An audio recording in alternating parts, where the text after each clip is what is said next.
Good morning, good afternoon, or good evening. Welcome to my channel, the Value Creation Playbook. My name is Rodeme Consulting. In today's episode number 51, we talk about one simple question to the CEO. If you are looking at the business on a Monday morning, what are the 10 things that you want to see? Not 50 numbers, not a 100-page management pack, 10 numbers that will tell you what's happening to your profit, cash, and execution, especially whether they're moving in the right direction.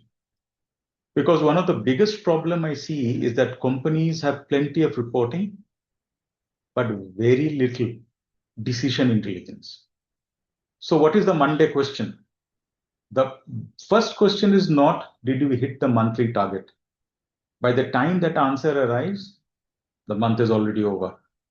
The better question is, are we managing the business or are we managing the reporting cycle? A CEO needs leading indicators.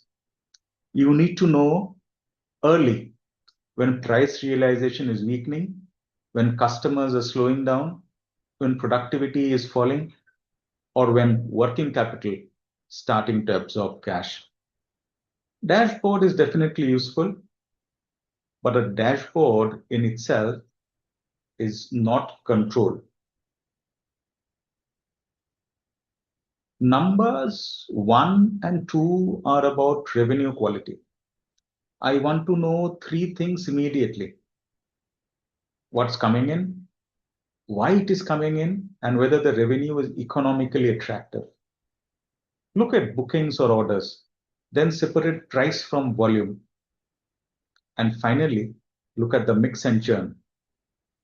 So as a CEO, these are the first 2 numbers that you should look at. A company can report strong revenue growth while quietly giving away price, accepting low margin customers, or losing its best customers. So revenue growth is not the number I want to celebrate first. The revenue quality is. Now let's talk of the next number that I want to see. Number 3 and 4 are about margin. Gross margin tells me the economics of the business look like. Price realization tells me whether commercial discipline is holding.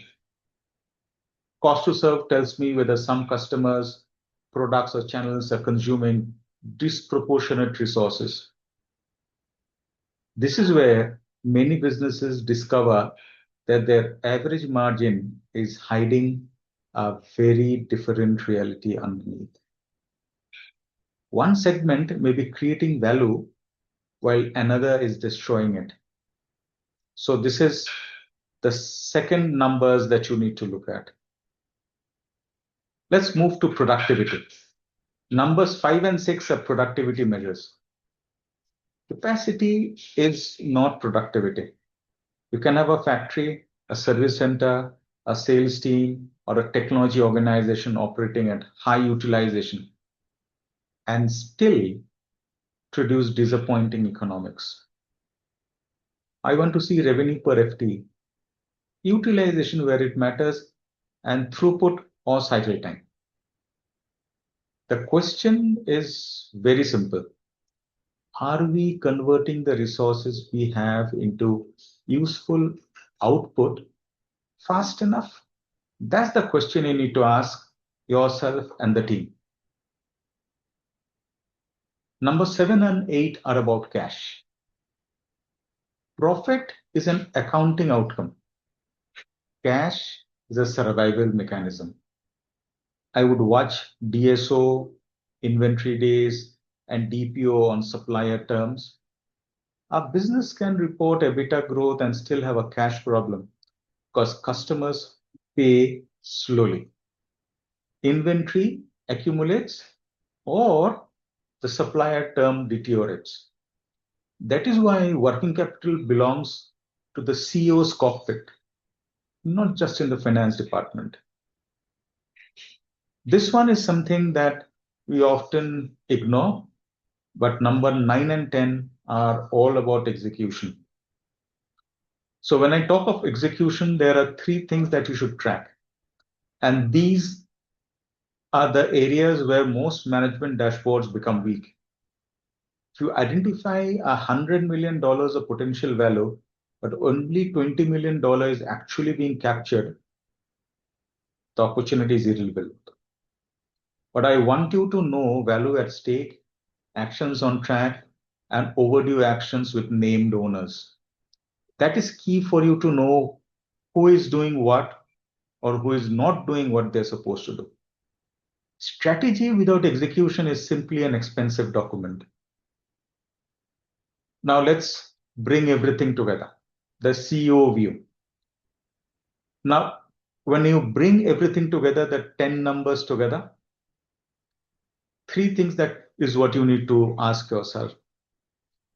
It's not about what is the score.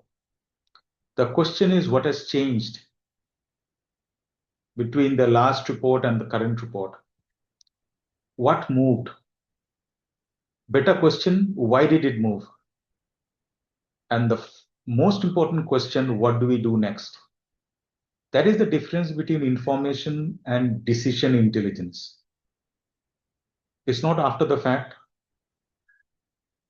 but it's more forward looking. That's where you need to get into the art of decision support intelligence sitting right next to you. A strong operating rhythm is simple. Monday, you detect, then diagnose the largest movements, and immediately ask your team to start the execution. Don't wait. The more you procrastinate or think of tweaking the project's timeline, cost benefit analysis, etc., or the idea is not to create more meetings. The idea is to shorten the distance between a signal appearing in the data and you taking the action. That is key. Key takeaway, a dashboard will always tell you what has happened after the fact. A system like the profitability engine, which we have developed, tells you what to do. That means connecting the number to the driver to an action, the action to an owner, and the owner to an expected financial impact. This is how management becomes repeatable. So for you and your leadership team, when you again regroup on Monday, think of how you can build a decision support engine. At Rodeme Consulting, that is the philosophy behind our work. We believe companies don't need another dashboard that produces more questions.